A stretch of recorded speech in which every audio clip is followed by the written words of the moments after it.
The black Tesla sliced through Oregon rain like a knife through silk, its headlights cutting desperate arcs across Ryan Mitchell's grease-stained garage. She stepped out in slow motion, designer heels clicking against wet concrete, each sound sharp as breaking glass. Her Armani suit clung to trembling shoulders, mascara bleeding dark secrets down porcelain cheeks, while manicured fingers clutched a cream envelope like it held her last breath.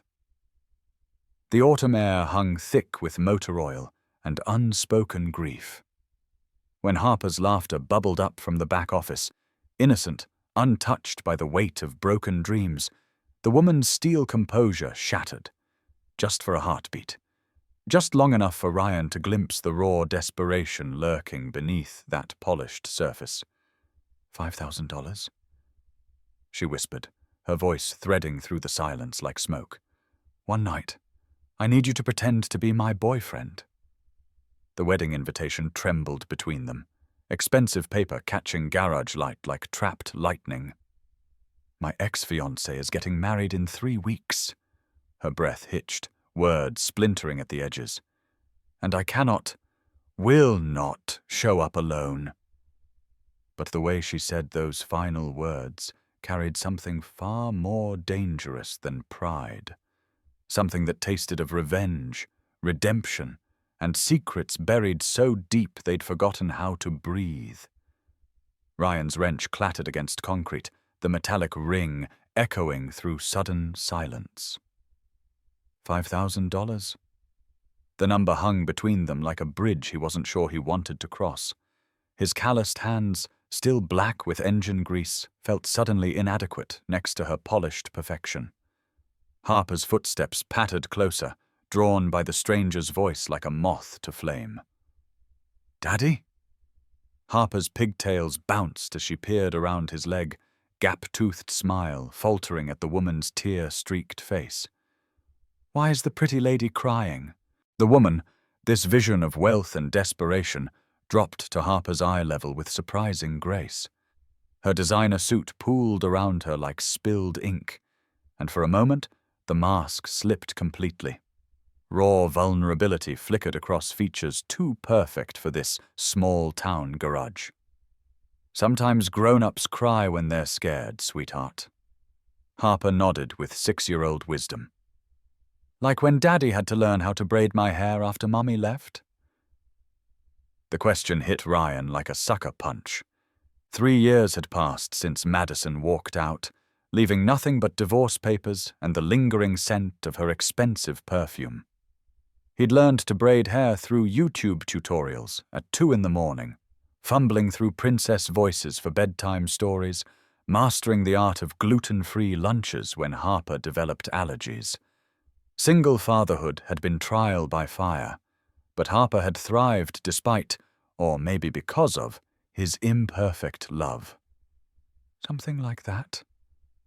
The woman whispered, her voice catching. She studied Harper's face with an intensity that made Ryan's chest tighten.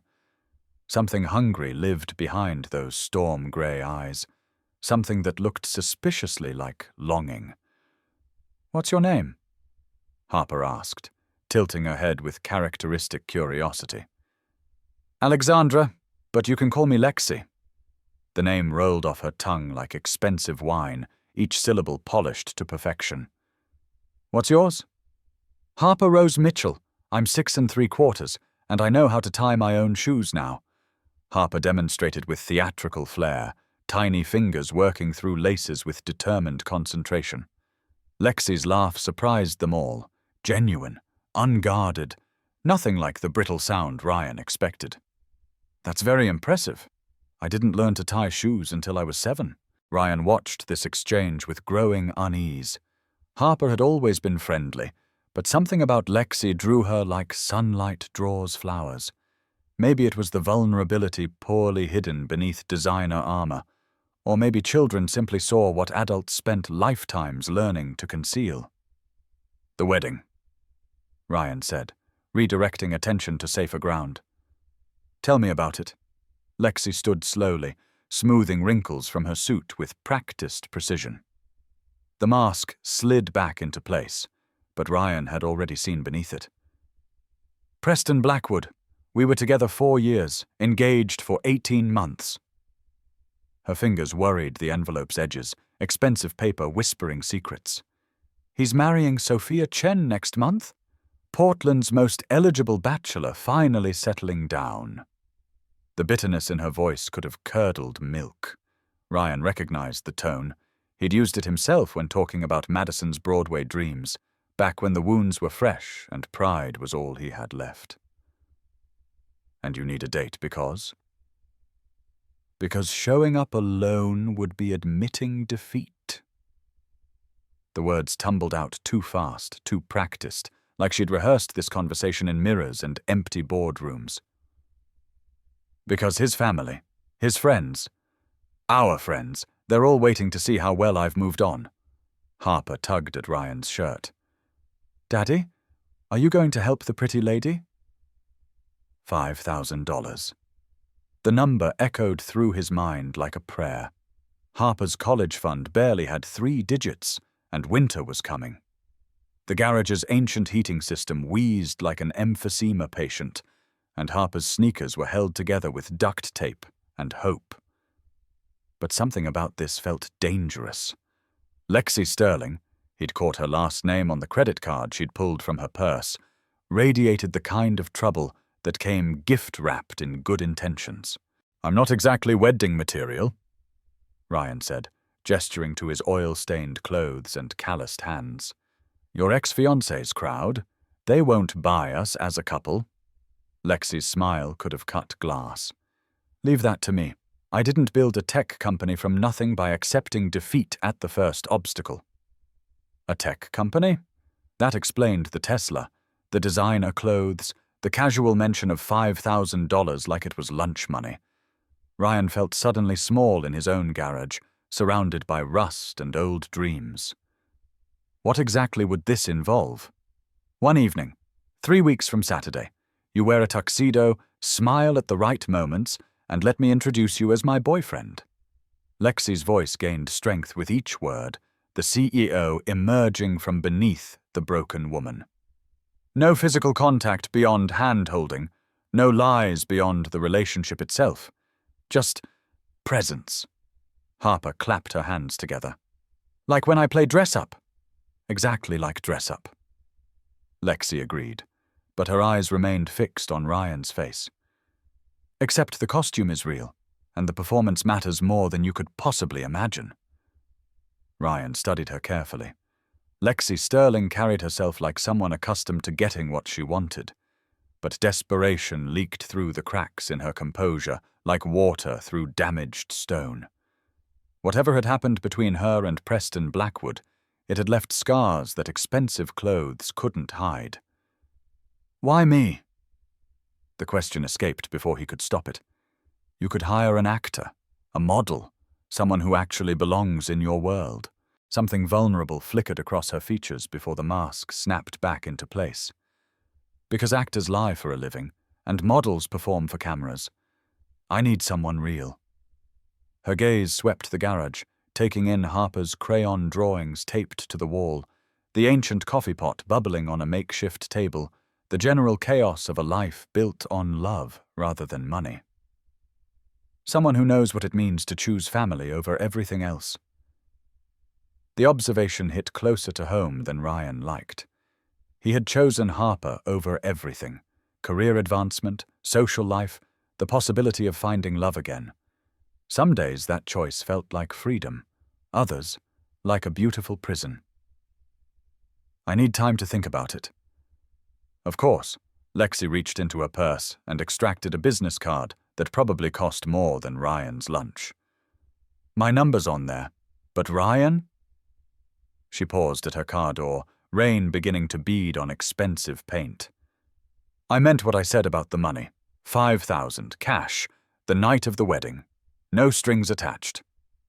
The Tesla purred to life with engineered precision, a sound nothing like the honest rumble of the trucks Ryan was used to fixing. As she backed out of the garage, Harper waved enthusiastically from the doorway. I like her, Daddy, Harper announced once the taillights disappeared into Oregon drizzle.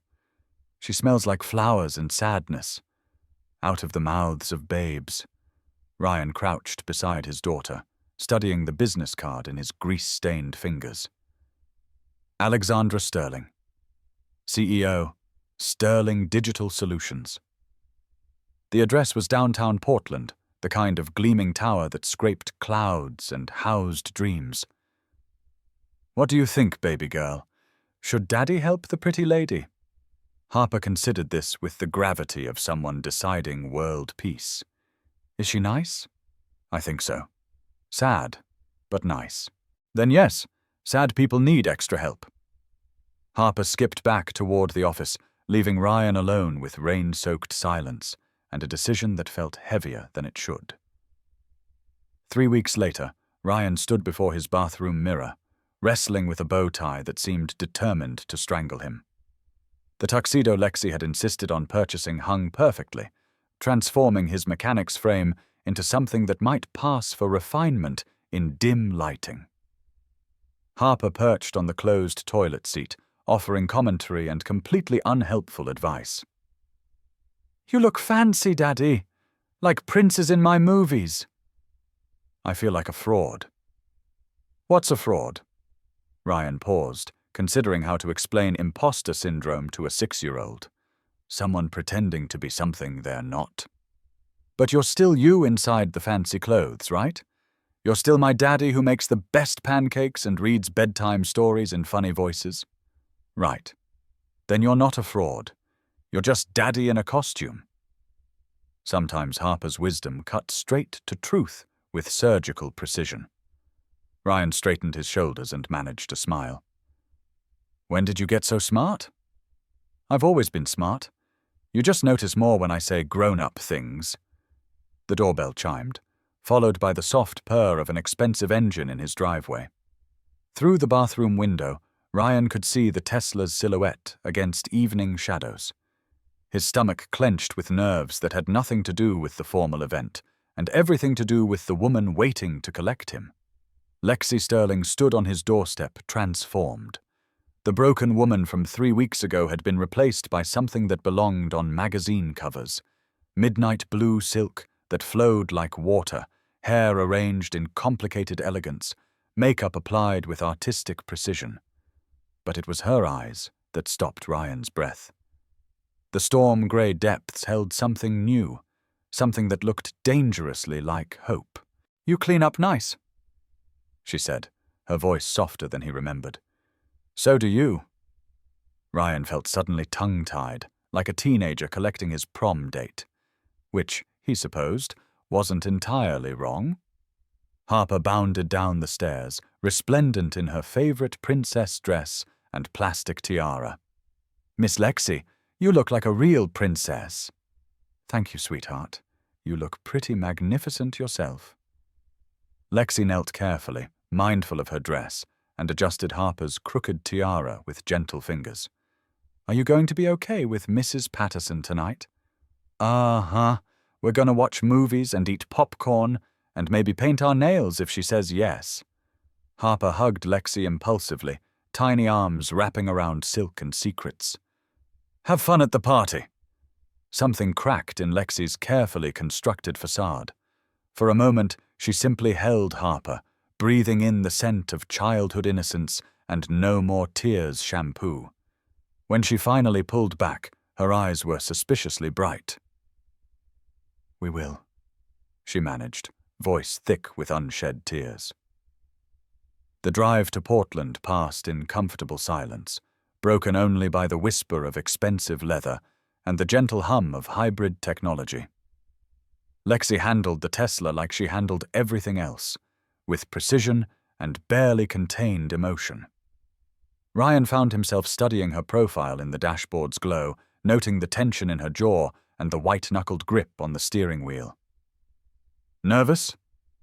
he asked. Terrified. The admission slipped out before she could stop it. "I haven't seen Preston since the engagement ended. Haven't spoken to most of these people since I became the subject of their pity." "What happened? Between you and Preston, I mean." Lexi was quiet for so long Ryan thought she wouldn't answer. When she finally spoke, Her voice carried the weight of old wounds and older regrets. We wanted different things. Or rather, we wanted the same thing but couldn't agree on how to get it. She merged onto the interstate with fluid grace, city lights beginning to paint the sky orange. Preston believed in grand gestures, perfect timing, image management. I believed in fairy tales. The confession hung between them like a bridge neither was ready to cross. Ryan sensed deeper currents beneath her words, pain that went beyond simple romantic disappointment. But the set of her shoulders warned against pushing further. The venue materialized from Portland's skyline like something from a dream, all glass and steel and impossible geometry, perched on the riverbank like a crystal palace. Valet attendants in crisp uniforms moved with choreographed precision, accepting keys and parking expensive toys with practiced reverence. "Remember," Lexi said as they approached the entrance, "we've been together 8 months. We met when you fixed my car, which isn't entirely untrue. You're gentle, funny, completely different from anyone I've ever dated. And Ryan? Yeah? Thank you. For this. For giving me the chance to prove I've moved on."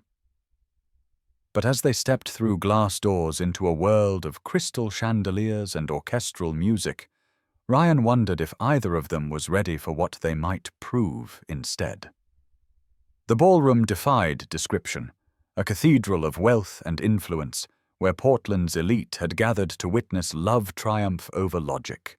Champagne flutes caught light like trapped stars, designer gowns swirled across marble floors, and the air itself seemed to shimmer with expensive perfume and older money.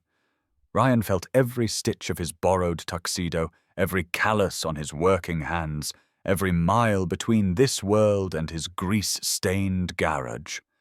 But then Lexi's fingers found his, cool and trembling, and suddenly he wasn't a mechanic playing dress-up.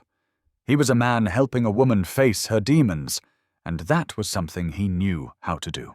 "Alexandra!" A voice cut through orchestral arrangements like a blade through silk.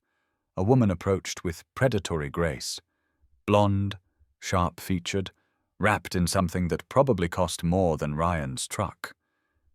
"Darling, you look absolutely radiant. And this must be the mysterious boyfriend we've heard whispers about." "Vivian." Lexi's smile could have powered small cities. "I'd like you to meet Ryan Mitchell. Ryan, this is Vivian Ashworth, Preston's cousin." Vivian's handshake was precisely calculated, firm enough to establish dominance, brief enough to avoid seeming interested. Her gaze swept Ryan from head to toe with surgical precision, cataloguing every detail that marked him as an outsider. "How refreshing," Vivian purred. "So different from your usual type, Alexandra. Less corporate, more—" She paused, searching for the perfect condescension. "Authentic. Exactly what I needed," Lexi replied, her fingers tightening around Ryan's. "Someone real." The verbal fencing continued around them, but Ryan found himself studying the room's occupants with growing understanding. These weren't just wedding guests. They were an ecosystem, a carefully balanced hierarchy of influence and inheritance, where everyone knew their place and everyone else's secrets. Lexi moved through it like she'd been born to it, which she probably had, but something in her posture suggested she'd never quite belonged. "There he is," Lexi breathed, and Ryan followed her gaze to the front of the room. Preston Blackwood looked exactly like central casting would order for Portland's most eligible bachelor, tall, dark-haired, jawline sharp enough to cut glass, wearing his tuxedo like it was casual Friday. He stood beside a woman who could have been sculpted from porcelain and moonbeams, her wedding dress a masterpiece of silk and dreams. But it was the way he looked at his bride that stopped Ryan's breath. Complete adoration. The kind of love that made observers feel like voyeurs. "He looks happy," Ryan said quietly. "He does." Lexi's voice carried surprise, as if happiness hadn't been part of her calculations. Really, genuinely happy. Not performed happy. Is that a problem? She considered this, watching Preston laugh at something his bride whispered. I thought it would be. I thought seeing him with Sophia would feel like confirmation that I wasn't enough. Her grip on Ryan's hand loosened fractionally. Instead, it feels like relief. The ceremony began with orchestral precision, 200 guests rising as one when Sophia appeared at the ballroom's entrance. She moved down the aisle like spun sugar and starlight, radiant with the kind of joy that made cynics believe in forever. Ryan watched Lexi watch them exchange vows, noting the tears that streaked her carefully applied makeup. But these weren't tears of heartbreak. They were something else entirely. Grief, maybe, but not for lost love. For lost possibilities, lost versions of herself, lost faith in fairy tale endings. You okay? Ryan whispered. Lexi nodded, dabbing at her eyes with a tissue that probably cost more than most people's lunch. Better than I've been in months. The reception swirled around them in waves of congratulations and careful curiosity. Lexi played her part perfectly, the successful ex-fiancé who'd moved on spectacularly, introducing Ryan as her boyfriend with just the right mix of pride and possessiveness. He found himself relaxing into the role, discovering that being Lexi Sterling's fake boyfriend required mostly listening, smiling, and occasionally squeezing her hand when conversations turned sharp. So Ryan, an older gentleman with silver hair and sharper eyes inquired during cocktail hour, what line of work are you in? I'm a mechanic, own a small garage outside the city. How interesting. The man's tone suggested it was anything but. And how did you meet our Alexandra? Car trouble, Ryan said easily, the partial truth rolling off his tongue like practiced fiction. Her Tesla had a flat tire near my shop. And he fixed more than just my car. Lexi added, looking at Ryan with expression that made his pulse quicken, despite knowing it was performance. Well, the gentleman said, clearly searching for safe conversation topics, mechanics are certainly essential. They are, Lexi agreed, her voice carrying unexpected steel. Ryan keeps things running that the rest of us take for granted. There's something beautiful about work that actually matters. The comment landed like a precision strike, and Ryan found himself reassessing Alexandra Sterling yet again. Beneath the designer armor and CEO composure lived someone who understood the value of honest work, honest love, honest everything.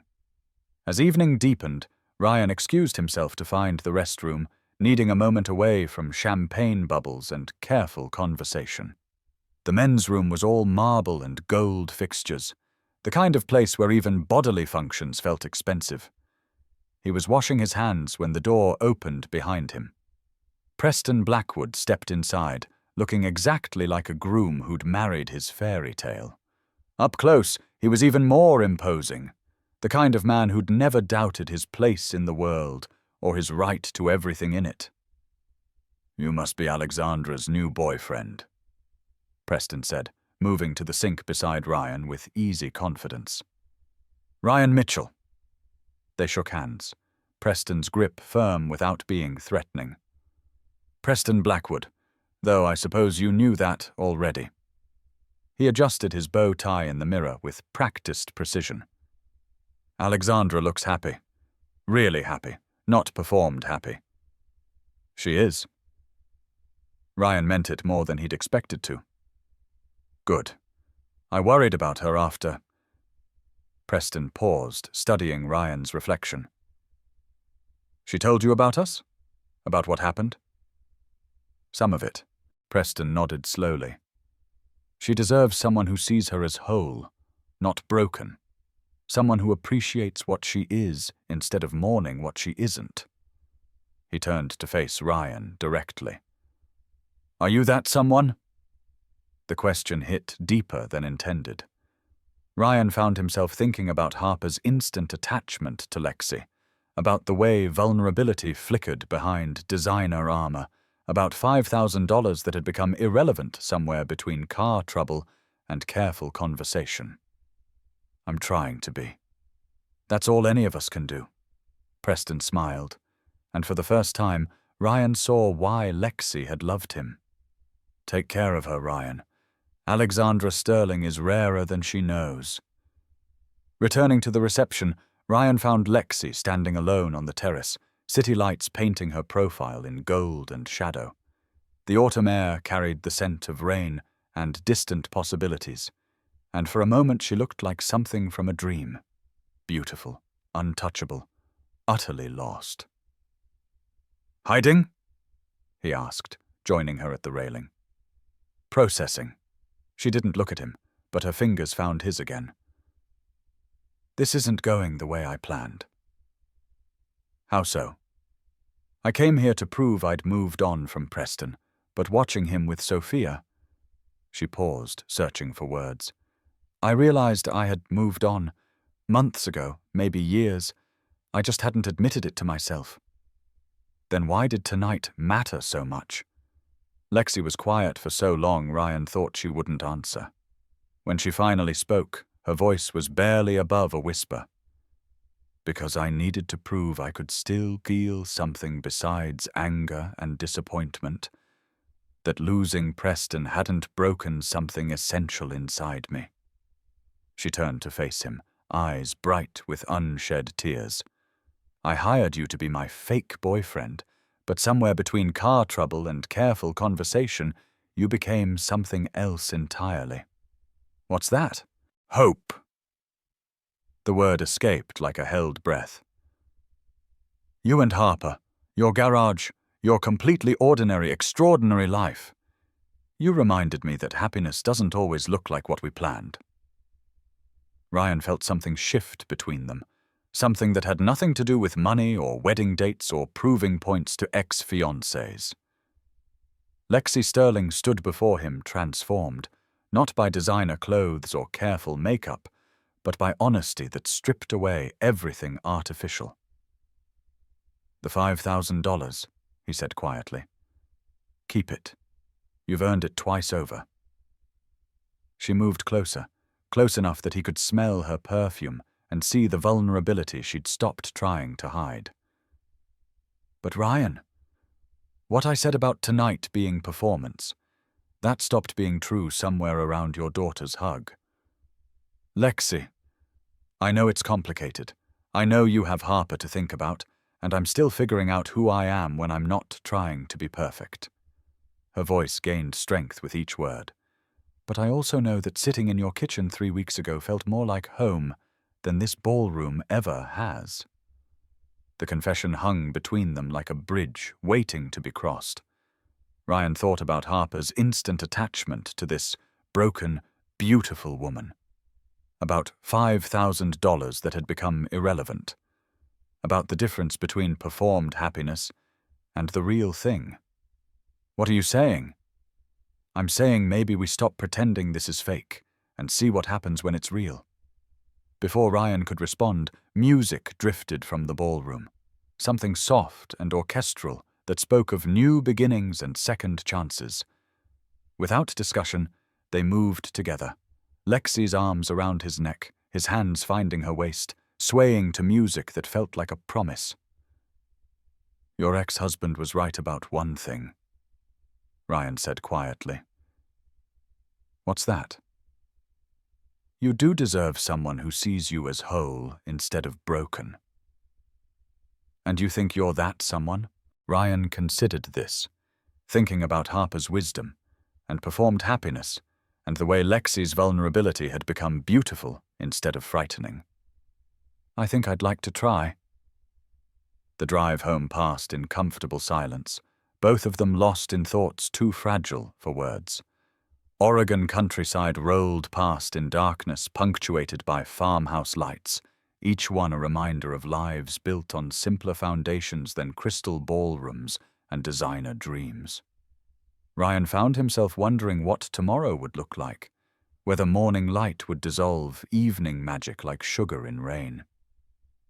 "Thank you," Lexi said as they pulled into his driveway. "For tonight, for the past 3 weeks, for reminding me that some performances become real if you believe in them hard enough. What happens now?"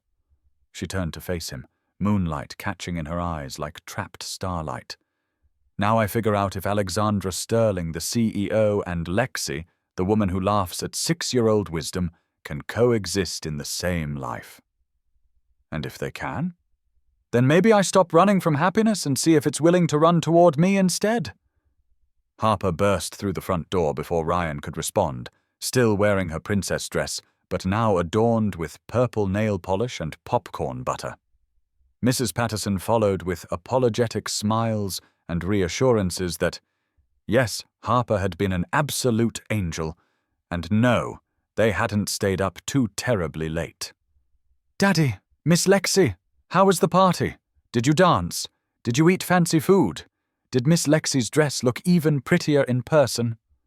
"It looked beautiful," Ryan said, helping Harper out of her tiara while Lexi gathered her silk skirts to avoid tiny, enthusiastic hands. "Are you coming to breakfast tomorrow?" Harper asked Lexi with the directness that only children possessed. Lexi knelt carefully, mindful of her dress, and cupped Harper's face with gentle hands. "Would you like me to?" "Yes, I can show you my new nail polish, and maybe you can help Daddy make pancakes because sometimes he burns them when he's thinking about grown-up things." Over Harper's head, Lexi's eyes met Ryan's. Something passed between them. Understanding, possibility, the recognition that some fairy tales begin in grease-stained garages rather than crystal ballrooms. "I'd like that very much," Lexi said softly. And as Ryan tucked Harper into bed 20 minutes later, listening to his daughter's excited recap of movie night and nail polish adventures, he realized that happiness really didn't always look like what people planned. Sometimes it looked like a broken woman in designer armor learning to laugh at 6-year-old wisdom. Sometimes it looked like $5,000 becoming irrelevant in the face of something worth far more. Sometimes it looked like choosing love over fear, again and again, until choosing became as natural as breathing. 3 months later, Ryan's garage had acquired several improvements that had nothing to do with automotive repair and everything to do with domestic happiness. A coffee maker that didn't require percussive maintenance. A small desk where Harper could do homework while Ryan worked on cars. Framed drawings that included not just Daddy and me, but also Lexi, depicted in purple crayon with a smile that took up half her stick-figure face. Lexi Sterling had become a regular fixture in their small-town life, trading designer suits for jeans and sweaters on weekends, learning the art of pancake flipping and bedtime story voices. Her Tesla looked slightly out of place among pickup trucks and practical sedans, but she'd stopped caring about such things somewhere between Harper's first scraped knee and Ryan's gentle reminder that love wasn't a performance to be perfected. "Miss Lexi," Harper announced one Saturday morning, syrup decorating her chin and princess pajamas. "Are you going to marry Daddy?" Ryan nearly choked on his coffee. 3 months of careful courtship, of taking things slowly for Harper's sake, and his daughter had just lobbed the question they'd both been avoiding like a conversational grenade. "Harper," Ryan warned gently, but Lexi held up a hand. "Why do you ask, sweetheart?" "Because you love him, and he loves you, and I love both of you, which means we're already family. Marriage is just the party afterward." 6-year-old logic, cutting through adult complexity with surgical precision. Ryan watched Lexi consider this, noting the way she'd learned to think before speaking, weighing words like precious cargo. "You're right that we love each other," Lexi said carefully. "But marriage is a big decision that grown-ups need to make when they're ready." "Are you ready?" "I'm getting there. What about you, Daddy? Are you ready?" Ryan looked at his daughter, gap-toothed, syrup-sticky, absolutely fearless in her pursuit of truth.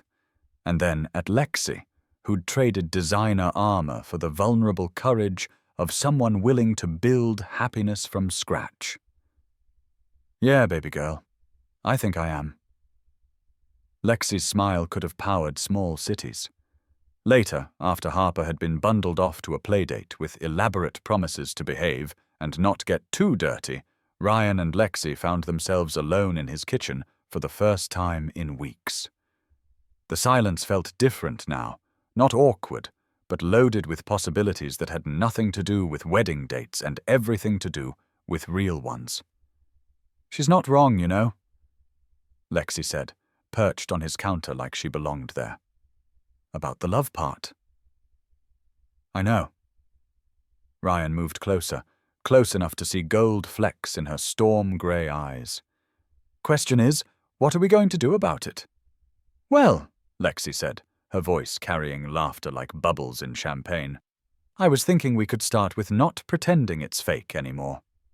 And then we see what happens when two people choose each other on purpose, again and again, until choosing becomes as natural as breathing.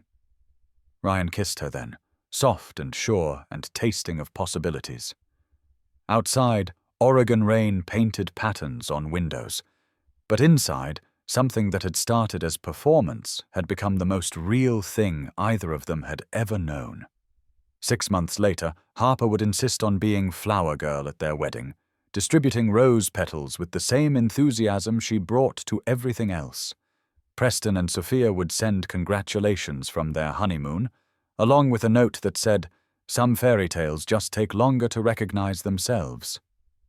But that morning, in a kitchen that smelled of coffee and pancakes and second chances, Ryan Mitchell and Alexandra Sterling simply held each other and marveled at how love could bloom in the most unexpected places. Between car trouble and careful conversation, in grease-stained garages and crystal ballrooms, in the space between performed happiness and the breathtaking, ordinary miracle of the real thing. And if Harper's crayon drawings were any indication, they all lived lovingly ever after, which, as any 6-year-old could tell you, was infinitely better than perfect.